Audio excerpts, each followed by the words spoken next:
Gracias por continuar con nosotros. Seguimos en este homenaje a Gabriel García Márquez, el Gabo, premio Nobel, un personaje polémico, que indudablemente le ha dado grandes alegrías a América Latina y al mundo a través de la literatura.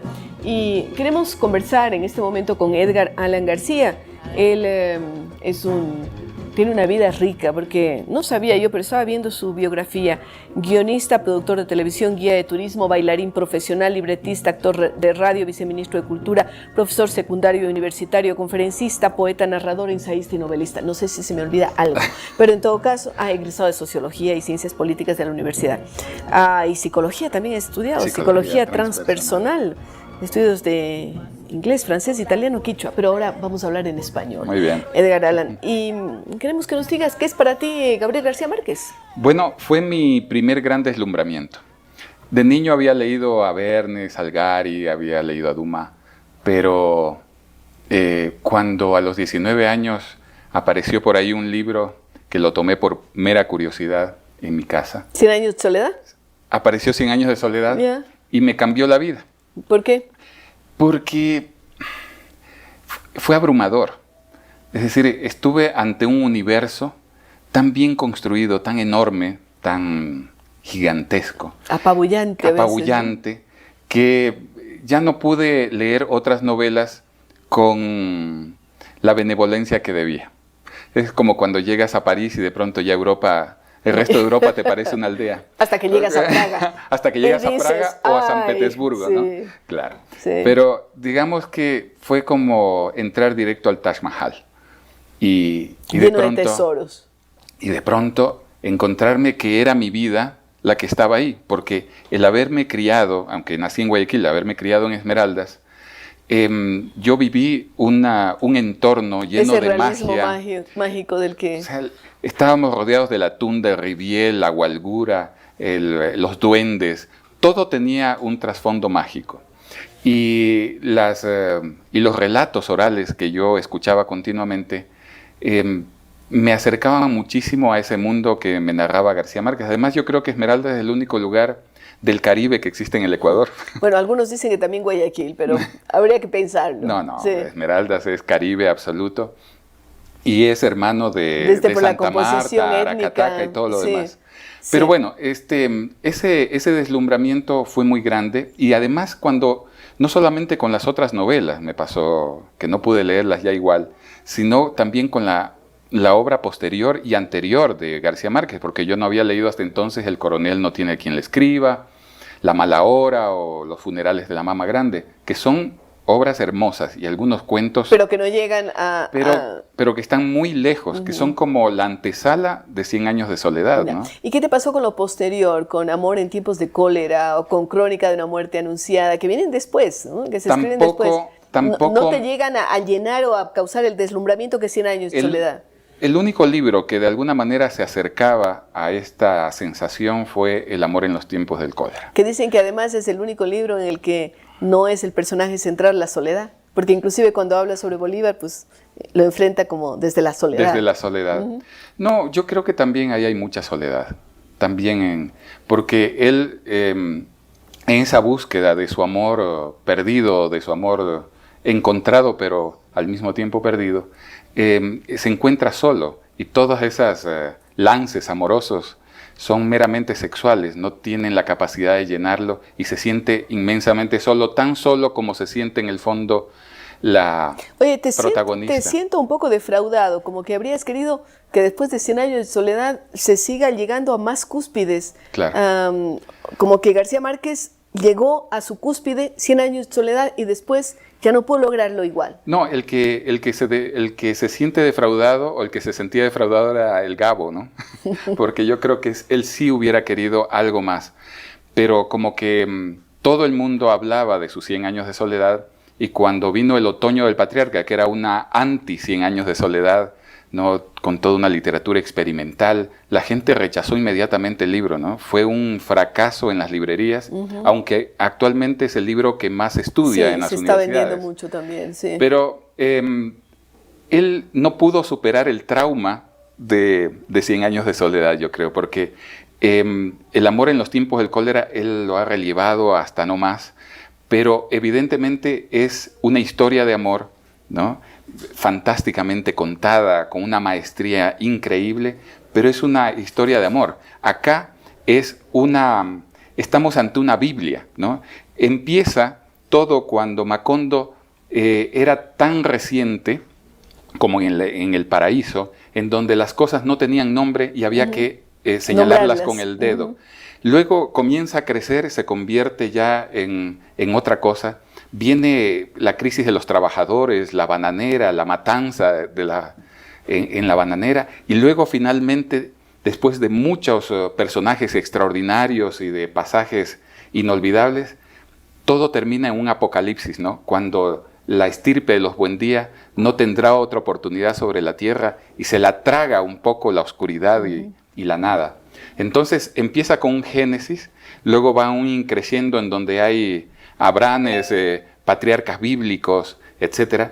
Y luego termina en un apocalipsis que es verdaderamente ¿A ti no te pasó como alguna gente que dice que cuando leía 100 años de soledad tenía que ir al lado con un papel y un lápiz haciendo una especie de genealogía para no confundirse entre tantos Arcadios, entre todos los Aurelianos y todos los nombres que se repiten en las diferentes generaciones? Mira, lo que sucede es que tenías que volver las páginas y leer un poquito para ver de quién realmente estaba hablando, una especie de laberinto. Al principio no me importó.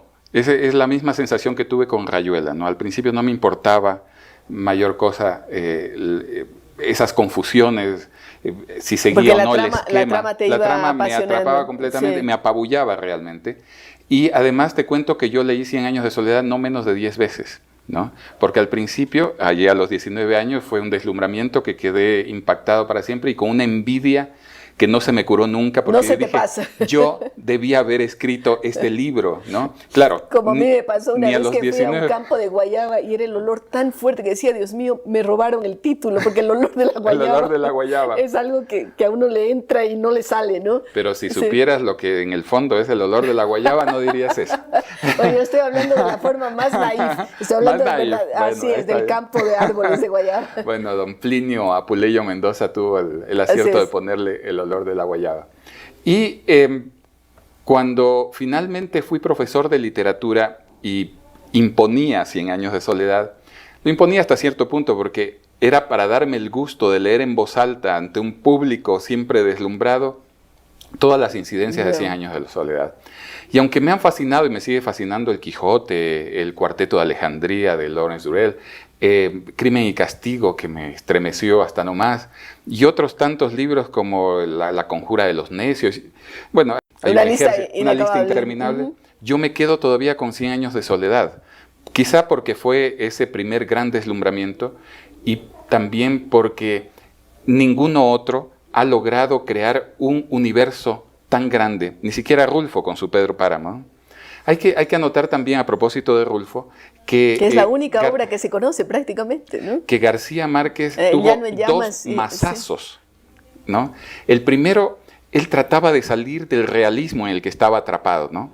Sus amigos le decían, tú tienes que denunciar las injusticias. Acuérdate que Rojas Pinilla, dictador en Colombia. Sí, pero tú estás viendo solo el lado político, que es importante, pero yo recuerdo una entrevista que le acabo de revisar, porque uno tiene que documentarse antes de hacer una entrevista también, una entrevista que le hacen en Colombia, y cuando él dice que él escribe para gustarle a la gente. Ah, no. Qué bonito. Para que sus amigos lo quieran más. Para que lo quieran más. Para que sus amigos lo quieran más. Así es. Pero cuando él sale, cuando él está atrapado en este mundo, resulta que alguien le presta, me parece que en París, La Metamorfosis de Kafka. Y dice, carajo, porque esa es la expresión tan colombiana, dice, carajo, ¿también se puede escribir así? Esto era lo que yo quería escribir, pero no podía. Y luego, 10 años más tarde, cuando lee Pedro Páramo, dice, me tardé una noche en leerlo 2 veces. Y después decían sus amigos que él era capaz de recitar todo Pedro Páramo, ¿no? Porque se fascinó a ese punto y luego pasó al Llano en Llamas y a otros cuentos. Y ahí fue la confirmación de que sí se podía escribir de una manera diferente. Claro, había algunos referentes anteriores. Inclusive ecuatorianos. Por ejemplo, Don Goyo, de Demetrio Aguilera Malta, que tiene ya unos signos de realismo mágico, o los Angurimas, Don Nicasio Sangurima, que tenía un pacto con el diablo. Y todos estos, digamos que en América Latina se estaba leudando esta percepción, esta necesidad de pasar del criollismo, de ese realismo chato, a un realismo muchísimo más popular, encarnado en los mitos, los símbolos, y que va los engarzando arquetipos. muchas cosas, ¿no? Es decir, tú usas esa metáfora, hablar de que se estaba leudando en América Latina y se logra consolidar, es decir, ya el pan está hecho con García Márquez. Y él también va, en su etapa de los primeros libros, de sus primeros cuentos y novelas, él va también encontrando la forma de llegar a 100 años de soledad, que se iba a llamar La Casa, ¿no? Al principio, y que después terminó llamándose 100 años de soledad, aunque siempre me pareció que 100 años de soledad debió llamarse Pedro Páramo, y en cambio 100 años de soledad debió llamarse Macondo, simplemente Macondo. Pero bueno. Bueno, por suerte no te contrataron para cambiar el nombre a los libros, ¿no? Yo le doy vuelta a las cosas que la demás gente no.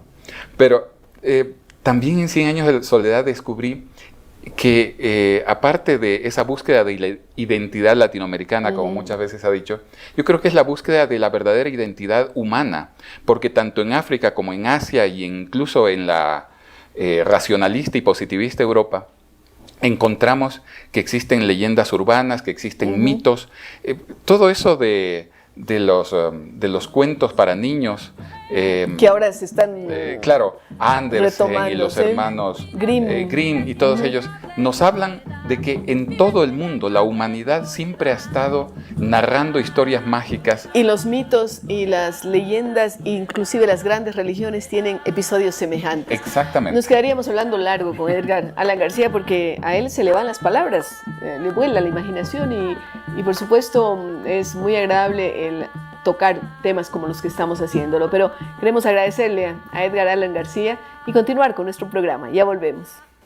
Los lectores de 100 años de soledad son hoy una comunidad que si viviera en un mismo pedazo de tierra sería uno de los 20 países más poblados del mundo.